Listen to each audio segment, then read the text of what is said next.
Good evening and salutations, my B&B fans. Rich. You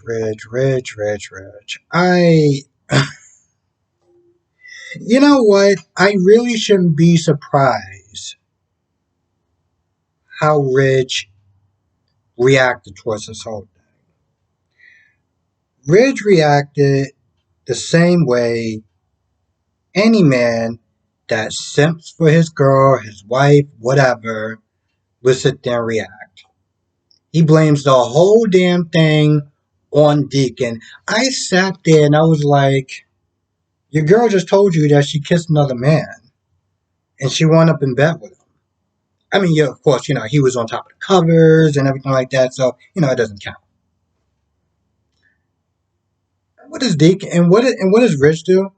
Oh, he spiked your drink, he must have, he knew that you wouldn't sit there and kiss that low life when you were sober and stuff like that. You wouldn't do that to me. And I'm like, bro, are you kidding me?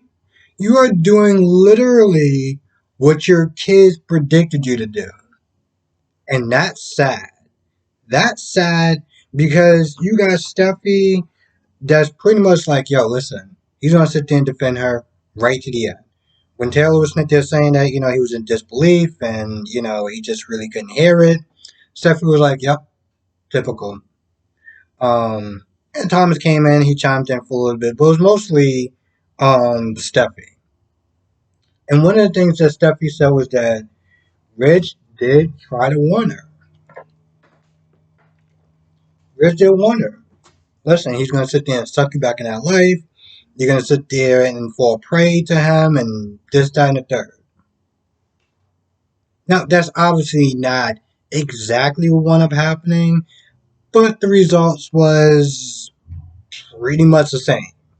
So in that regard, Steffi was right. But of course, she sits there and drags all her past. Oh, she did this, she did that. That's just her MO, and she'll continue to do it. Dad will sit there and continue to defend her, and you need to sit there and if he was with you, then he wouldn't be doing all this. I'm like, yeah, okay, but he made his choice. Made his choice. I don't really know what you want. He literally made his choice. Um, Now, of course, Taylor at this point had enough and realized that her kids are right as far as Brooke just getting away with this and Rich defending her. So she was like, "Yeah, it ain't happening this time." And she gets up and she walks out, and Thomas and Steffi literally give each other a high five. I'm like, my goodness, y'all two really didn't like this woman since the day she got married, right?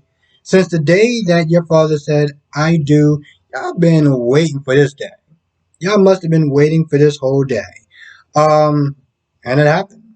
It literally happened. Now, Deacon is, I guess getting ready to go to sleep or whatever. And, Sheila comes in, doesn't knock, just kind of just walks up behind him like a creep. And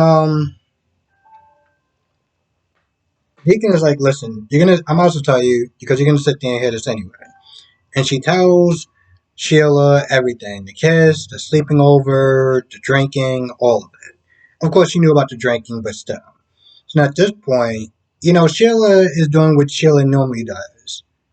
I'm assuming because it just seems like her MO. Just being in joy. You know, I feel like I'm gonna mispronounce this word, so I'm just gonna sit there and say just celebrating. The downfall of Brooke.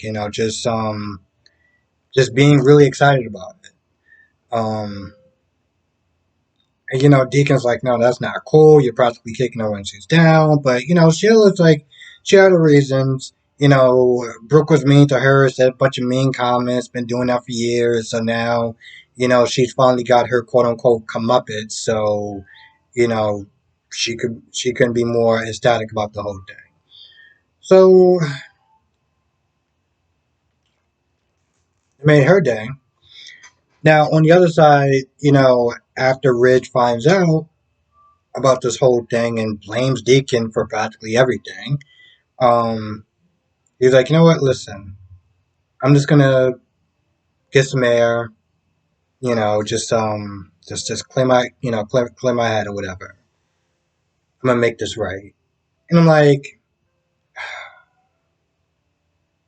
of course you're gonna do what everyone was already sitting there thinking you're gonna do. So he comes to Deacon's place, walks right on in, and punches him straight in the face. And I'm not gonna lie, I laughed my ass off. This dude literally had, he rolled up the sleeves and everything like that, no jacket on, just bum, right in the face. Then he just stands over him like, get up. So at this point, it's Friday, so obviously they did a good job as far as the cliffhanger is concerned. Now, of course, Deacon did sit there and say that he learned how to take care of himself, a lot more. I mean, he was always interested in karate and stuff like that, but, ever since he got locked up, he's definitely had to sit there and, fight his way out of situations. So I'm sitting there wondering, you know, I have this feeling like Deacon's really gonna sit there and hold back. Um, and I feel like he may wind up getting hurt because he's holding back or whatever. Because let's be honest, if he really wants to sit there and fight and really um put in that work, I'm pretty sure he can do it. Um, I mean, I know they're both kind of big guys or whatever, but let's be honest. I felt like more or less Ridge did kind of like sucker punched him. Um, so I guess we just have to sit there and wait. Now, Brooke already feeling like, crap. Gets a knock on the door. It's Taylor. He's like, you know what? I'm not in the mood for this. Taylor just walks right on in. I'm like,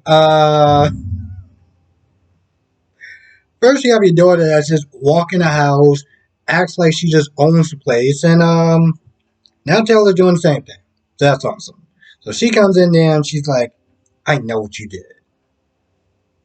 I don't really understand what good can come from this conversation. I think you're better off having a conversation with Ridge than to have a conversation with Brooke. Because your children pretty much predict the fact that, Brooke is going to sit there and turn on the waterworks. Ridge is going to sit there and defend her, blame it on somebody else, blame it on Deacon or whatever, and take her back, more or less. He did sit there and say she's the love of his life. So, yeah. Yeah, I feel like that's about it. So, I gotta sit there and say I enjoyed this episode.